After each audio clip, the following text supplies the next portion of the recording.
We finally have some good news for Tom Holland Spider-Man 4. Stick around till the end of this video because in this video we'll be discussing when the filming will start, then what are the plot details of this movie, then why this plot is actually a great news for all of us fans, and also I'll talk about some of my predictions of it. Let's start. So first of all, let me tell you why this is a great news. Because a few weeks back we had reports that there was a kind of a rift between Sony and MCU. I mean Sony and Kevin Feige the boss of MCU. So Kevin Feige actually wanted Spider-Man 4, Tom Holland Spider-Man 4 to have a grounded story, to have a street level story which is kind of identical to Spider-Man story and which will also be a natural continuation from where we actually left Spider-Man in the Spider-Man No Way Home movie. But Sony on the other hand wanted another crash gap. Sony on the other hand wanted Spider-Man 4 to be another multiversal giant movie which will bring in all of the other variants and which will also give them a lot of money, which will be a huge hit. But then it wasn't aligning with the Spider-Man story, it wasn't aligning with Tom Holland's Spider-Man story. But now the plot details that we have got, it really feels like Kevin Feige's grounded story will be the one that we'll get in the Spider-Man 4 movie. So this is why this plot details that we have got at this point in time is the best thing possible. But now let me tell you another great news for this movie. The filming of this movie, the shooting of this movie will start between September and October this year.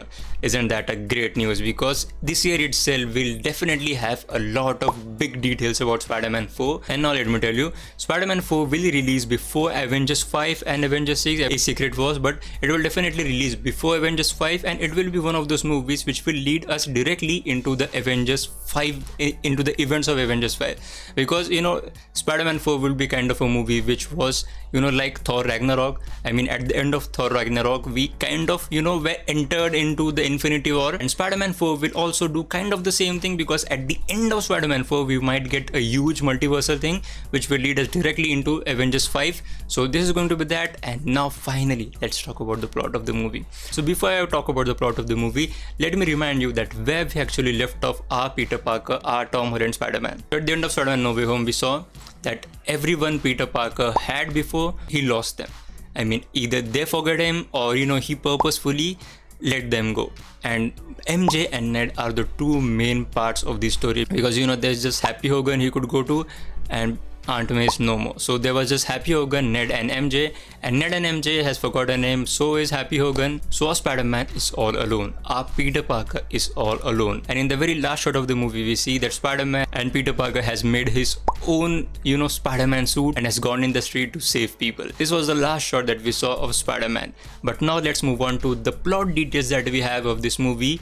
And the plot details are: Tom Holland's portrayal of Peter Parker in the MCU will gradually fade away. In his mind, Peter Parker is no more, but Spider-Man lives on, since he has either lost or detached himself from everyone he's ever loved, or he has to keep going as being Spider-Man, whether the city loves him for it or not.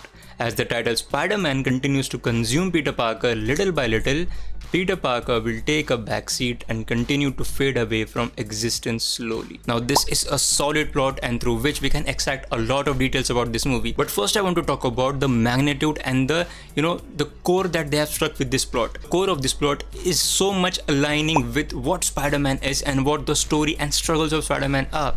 Let me remind you, Spider-Man's core struggle is of living with the duality, living with Peter Parker and living with Spider-Man, and how both of these personalities kind of intertwine into each other and create chaos in both of his lives. Because as Spider-Man he has to save people and he will make villains, but as Peter Parker, Spider-Man's all villains kind of go after Peter Parker and his personal life. So these two existing with each other is really the biggest struggle of Spider-Man, and this management of alter ego was kind of evident in the end of Spider-Man No Way Home, because as I said, at the end of Spider-Man No Way Home, Peter Parker actually had a chance to kind of remind Ned and remind MJ that he is Peter Parker, he is Spider-Man, he is their best friend and she loves him and all those things, but he chooses not to. He purposefully did that. He purposefully chose not to tell them that he is their best buddy, and the reason for that was very simple, because he knew that he is Spider-Man, his primary job is to save people, and because of that he will make a tons of villains and all the his villains will eventually come after the people he loves. So that is the sacrifice that Peter Parker has to make, and this is the essential thing of being Spider-Man, and this so easily correlates to the plot that we are getting in the Spider-Man 4 movie, and that makes me very happy. Because if you think about it, a natural continuation of the end of Spider-Man No Way Home was that now Spider-Man has no one. Now Peter Parker in fact has no one. He has no friends, he has literally no one. So what he'll do, the only thing that will keep him going is being Spider-Man, is being a brutal Spider-Man and just try to clean up the city. That will be his ultimate goal.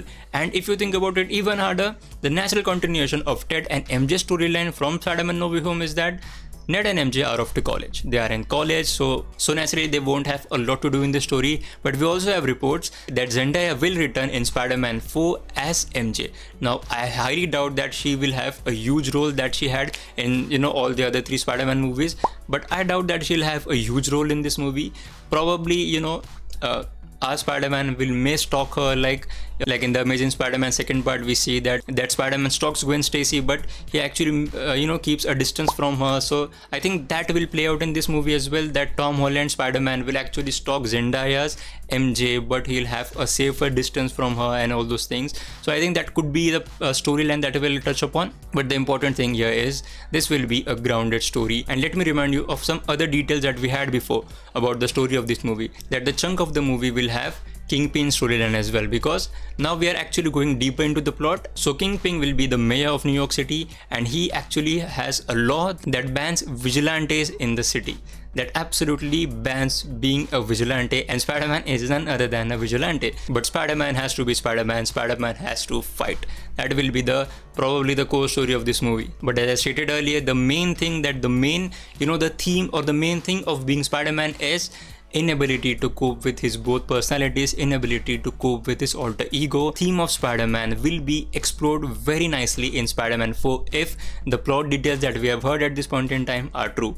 And I'll be really happy if that comes out to be true, because that will really show the true sense of being a Spider-Man, that Spider-Man cannot have loved ones. Spider-Man's most important struggle is the struggle of his dual personality. So please do me a favor and leave your thoughts in the comment section below, and you can check out some other videos on my channel as well. I've made a ton of videos on Deadpool. You can check out this. I have talked about a lot of theories. I've talked about a lot of all the other variants of Deadpool and Wolverine. So you can check out that playlist. And if you are a fan of Stranger Things, I highly recommend you to check out this playlist. And as always, thank you so much for watching.